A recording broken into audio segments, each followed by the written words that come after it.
আলহামদুলিল্লাহ। আসসালামু আলাইকুম। আশা করি ভালো আছেন। ভাইরে, পৌষ মাস চলে গেল, মাঘ মাস আসলো।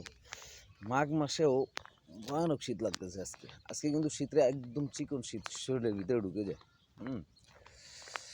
যাই হোক, যেটা বলতে নিছিলাম সেটা হচ্ছে, এই দুনিয়াতে অনেক রকম মানুষ দেখছি।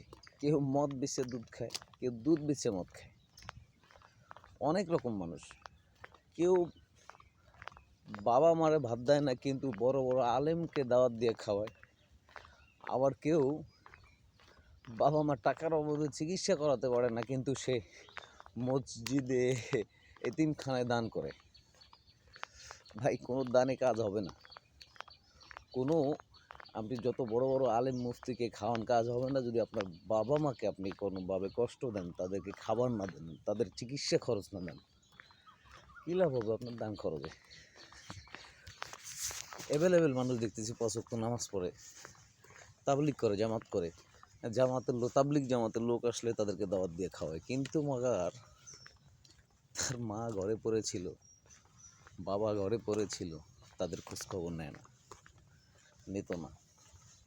কোনো লাভ হবে না ভাই। বাবা মার যত্ন নেবেন। আল্লাহ হাফেজ, ভালো থাকবেন।